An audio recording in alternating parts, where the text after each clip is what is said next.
Hello, everyone. I'm Dr. Nika Jones-Tapia, a clinical psychologist and the managing director of Justice Initiatives at Chicago Beyond. Today, I'm joined by two esteemed educational leaders to share with you what it will take to make the third largest school district in the country healing-centered. As Dr. Sean Ginwright defines it, a healing-centered approach is one that pushes us to think beyond the individual impact of trauma to the ways in which we experience trauma and healing collectively, and how we center culture in that healing. With our children and the adults that surround them at the core of this work, we believe it can be done. In fact, we know it can be done. And we'll share with you the steps that we are taking to make that a reality here in Chicago. We cannot talk about healing, though, without talking about why we need it in the first place. Many of us and our children have been impacted by trauma, and it's being exacerbated at this very moment in our history. The ripple effects of a global pandemic, along with the political and social unrest that has emerged in our country over the past several months, have left their mark not just on our communities, but on us as individuals as well. And we must now begin the process of healing. Trauma does not discriminate, and it is definitely not unique to Chicago. Every single one of us here today have been affected by trauma. And that was really the motivation for the Healing Centered Project. There was no existing supply of resources that we saw meeting the demand from our communities. These issues are everywhere. You see it in the air. You may not see it in the air, just like COVID. And we can continue to ignore it and deal with the ripple effects for generations to come, or we can confront it now. And so the team at Chicago Beyond has been supporting Chicago Public Schools to do just that. We acknowledge other districts that have gone on this journey and who we've learned from and incorporated those learnings into the CPS framework. Districts from Massachusetts, California, Alaska, and others. And so how do we do this? Where do we go from here? We know change is actually the only way forward. Today, we will share the work happening in Chicago and how the third largest school district in the country is committed to becoming a healing-centered school district. It includes interventions to support students in the classroom and strategies for creating safe, supportive learning environments where all children feel safe and feel a sense of belonging. It also invests in the wellness of our staff and our educators who work tirelessly to provide our children with the education they need to be successful in college, career, and civic life. Chicago is the first school district of our size in the nation to take this comprehensive approach to healing. Along with sharing the why and the how this project originated, we'll share with you what it will take for a district this size to center on healing, and the learnings to establish the same healing-centered approach in your own districts. First, I'd like to turn to you, Liz. Liz Dozier, the founder and CEO of Chicago Beyond, and also a former high school principal here in Chicago. Liz, I'm sure this work is incredibly personal to you. Can you walk us through your experiences and how Chicago Beyond got involved in this work? Sure. So thank you so much, Nika and Helen. I'm so glad that we get to have this conversation about the work really that you two have led over this last year or so as we've been working on this project. So I guess I'll start with just saying first, it's important that we define what healing actually means. So research shows that healthy and stable adult-child relationship, like those between, let's say, a teacher or some type of staff member and students, it has to be safe and it has to be supportive in the school environment. There have to be targeted resources and interventions, all that help build those protective factors. This effect is strongest when we elevate student voices. So when we co-construct experiences grounded in a healthy sense of identity and belonging that celebrate our students' cultures and promote relationships anchored in dignity. We know that to support our students, we must promote the healing needed to build those protective factors and buffer against the trauma that inevitably all of our children face, especially now as we think about COVID. When I was a principal, what that looked like was meeting our students where they were. It meant changing that fundamental question when a kid would act up from like, what is wrong with you, to what's happened to you. So when I got to Finger, our statistics were daunting. I mean, we had a 20% dropout rate. We had 40% graduation rate, and there were about 300 young people that were getting arrested inside of the school building. So we had to take a good, hard, deep look at ourselves and ask, what weren't we seeing? What weren't we doing? To begin, we had to recognize what our students were up against and to define what trauma meant so that every single adult in the building was playing from the same playbook. And so we did things like instituted grief counseling during the day and all types of interventions and programs that really dealt with trauma and mental health and wellness. And so from that, over time, those stats that I mentioned earlier changed along with a myriad of other things. So our dropout rate went from 20% to down below 2%. The rest virtually went down to zero. Graduation rates doubled, and that dropout rate went down to less than 2%. So, but our school, I want to call out, is not unique. It was not unique. These are, and there are incredible examples that I've seen both in Seattle and Denver, Louisville, and cities all over the country that were able to turn the tide. Healing work was happening then, and it was the foundation for social emotional work presently in our school district. And today, we have to look at what's happening in our schools around the country. And honestly, not just for our young people, but for our teachers, our administrators, our staff, our parents, every single adult that interacts within our school system and with our children. I talk regularly to educators from around the country, whether it's a superintendent in California or a principal here in Chicago's Inglewood neighborhood. And everyone's challenges truly are the same. People are dealing with the effects of trauma. At the district level, at the school level, all of us are grappling with the traumas our kids are up against and how to handle that and really support them ultimately in the short and the long term. That really brings us to our partnership with Chicago Public Schools. We knew there would be a more focused way of investing in healing district-wide, and not just in one or two schools. And as a funder, which Chicago Beyond is of this project, I work with our team at Chicago Beyond to invest in those bold ideas and those systems level changes that can ultimately impact our youth for the long term. And investing in healing is a priority of ours because it's not something that we've seen in our country that's been that a bold stance has been taken. It's precisely why we're walking alongside the district, i.e. Chicago Public Schools, in this journey. Thank you for that, Liz. And it is indeed quite a beautiful journey. And now that we know a little bit about the why, there's so much to discuss around the implementation of the Healing Centered Project, or the how. And Helen, it has been my pleasure to walk alongside you in this journey. Would you tell us a little bit about your role in the district and the vision for the Healing Centered Project and how we're making it a reality? Thank you, Nika, and thank you, Liz, and hello, everyone. Likewise, Nika, it has been a pleasure. I've learned so much from this partnership, and I hope that others who engage in this work will also get that opportunity to grow. As Liz mentioned, she referred to social emotional learning, and so I have the privilege here at the district of being the executive director of the Office of Social and Emotional Learning at Chicago Public Schools. Our office is dedicated and it's designed actually to create those supportive learning communities that Liz mentioned and that she helped to build at Finger. Communities that are founded on those caring relationships, those robust multi-tiered systems of support in order so that we can meet those social and emotional needs of all students, and to Liz's points, all of the members of our school communities.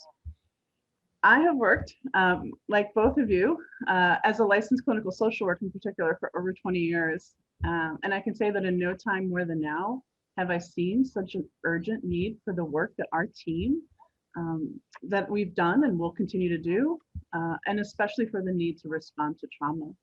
Our district leaders recognize that as well, and it is why our team was tasked with coordinating the effort to create a district-wide framework to address trauma, not just for one school or one community, but truly for all of our schools, because as you've mentioned, we're all impacted.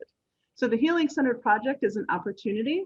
It's also an imperative even for us to do our work more deeply, more broadly, and with more urgency.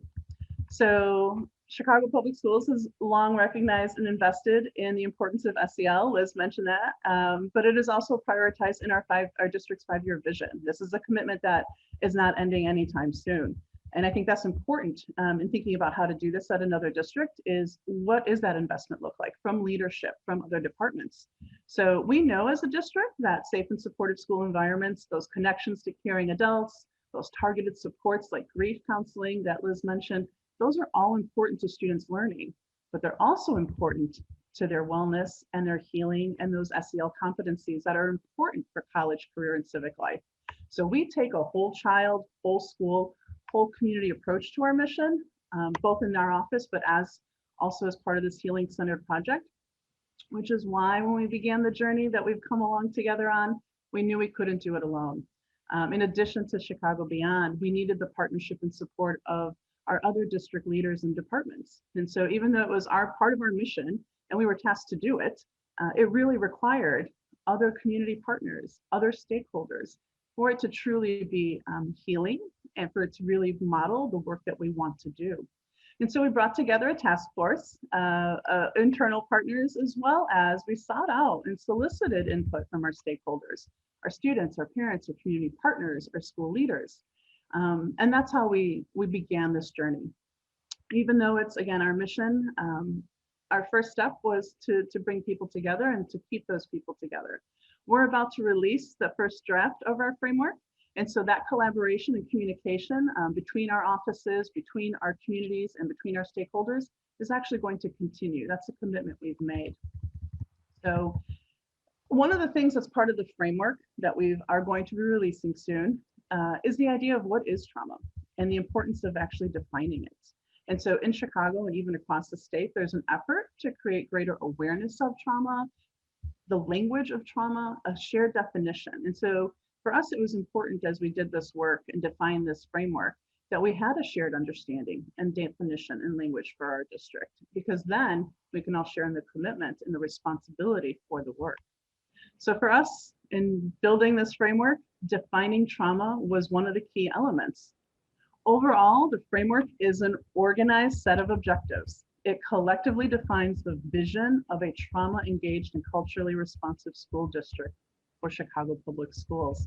It consists of all the structures and resources, the attitudes and the relationships, and the capabilities that are required to be healing-centered. The framework is in service of 4 key stakeholders. You'll see them represented in our visual there. It's our students first and foremost, who we want to be safe and supported, and who we want to see become agents in their own wellness. We've also included our staff, who serve as healers through their professional roles and interactions with students as they teach and monitor and mentor and support. Our caregivers and our community partners are also stakeholders and to be served through this framework because they are a part of our students' lives. They too are impacted by trauma. They too can make a difference to our students. And lastly, but not least, not by far, is our staff again as a stakeholder group, but this time as individuals, as people, for their own wellness and recognition of the fact that they too are experiencing stress and trauma of their own or through secondary exposure. So taking this project to scale was our ultimate goal. And we were tasked with creating a district-wide framework. This could be daunting, as you might imagine, for the 3rd largest district, nearly 600 schools, give or take, but it's also could be daunting for 60 schools or 6. And so what we realized as we've designed this framework is taking this to scale does not mean that everyone gets everything at the same time. And so we've been using our multi-tiered systems of support mindset. And part of that process is determining what is it that all schools, all students, all people need through this framework? What do they need to get or to know? And then differently to identify what is it that some schools or some people or some communities need based on their needs. And then lastly, what's most important for who are our most vulnerable groups. And so together, we want to put these practices, perspectives, and policies in place so that they're inherent to how our schools function and how they operate. Not that this is an extra project or something that's going to end in a year. It's something that actually will take time, but that by and through time, it will become natural to us to think and care and respond and provide the support. Thank you for sharing so much more about the implementation with us all, Helen. You touched on this a little bit, but we know this project didn't happen overnight, right? And we know that this is going to be a multi-year journey. But I wonder if you can talk a little bit more about what has gone into developing the framework and what others should know before they dive into similar work at their own schools or in their own districts. Mhm. Thanks, Nika. I think for us, something that made a difference was the leadership. And so that there's a recognition of the need for this work, understanding what the needs of our schools were and of our communities. And so that was part of the impetus and urgency. But in terms of the first steps, I think it's to bring people together. While a project like this can be led or coordinated by a main group, for this work to really be successful and sustainable, it has to be something that many people share in. I would also say, I mean, one of the things we did, I think a good next step would be to do an assessment of what's already in place. Engaging in this work does not mean starting from scratch or tossing out what you're already doing. And that was something we did, was we looked at what services and practices and policies are in place that we can build on, and where do we need to fill in the gap. And I think lastly is give yourselves grace. Remember that this is not a one-year project. It will take time, and by taking that time, it will be successful. Thank you for that, Helen. I like to open it up to both of you, Liz and Helen, for this next question. In doing this work, how will we know when it's actually working? Helen, why don't we start with you? Yeah, I think that will depend on each school. I think we, in our own project, we're working to establish metrics across the district. But truly, if we know it's working, it's because it's making a difference in the lives of our students. And so there's many ways to measure. I think the one way is by schools and looking at, do the schools have the systems of support that students need? But ultimately, are students receiving the care that they need? How many students are engaged in that grief counseling? What does student attendance look like? Right. And so I think you look at both measures from a school level as well as a student level. So I totally agree with that, Helen. I think that's absolutely spot on. And I would just add to it, I think it's also about the intangibles, similar to, when we think about our own children and live in our own homes, it is about, what they're doing, how they're engaging. It's all those intangible things that we know when we look at healthy children who feel stable and well. And we can see evidence of that in schools. I know I saw that oftentimes at Finger when young people were, when they were doing better, when they had the services and the supports they need, they just showed up in ways that were more whole, more true, and more unique to who they were as individuals. Yes, yes. And we know when our children are well, our communities are well. Thank you both. And now I wonder, Liz, if you could share more about your perspective as a funder. What do you think it will take to actually sustain this multi-year healing-centered framework that we've been talking about? So it's a great question. This is an audacious goal. I mean, this is about the long-term journey to really create sustainable change. And it's one that demands, like Helen mentioned, it's time, it's resources.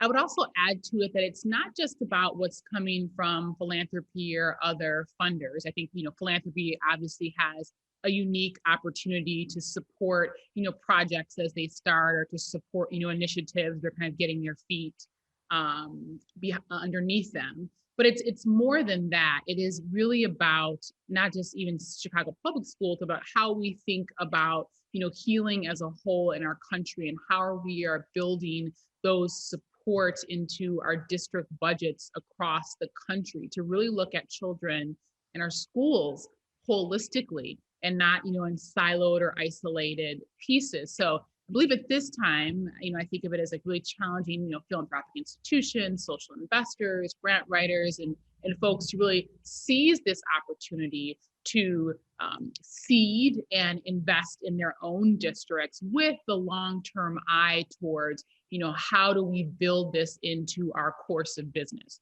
Similarly to how we build in, math or social studies or PE or, whatever the courses are for young people. Like, how does the healing-centered framework and its key components become just a course of business? And that's really the long-term goal, as I see it, not just for Chicago Public Schools, but ultimately for us as a country.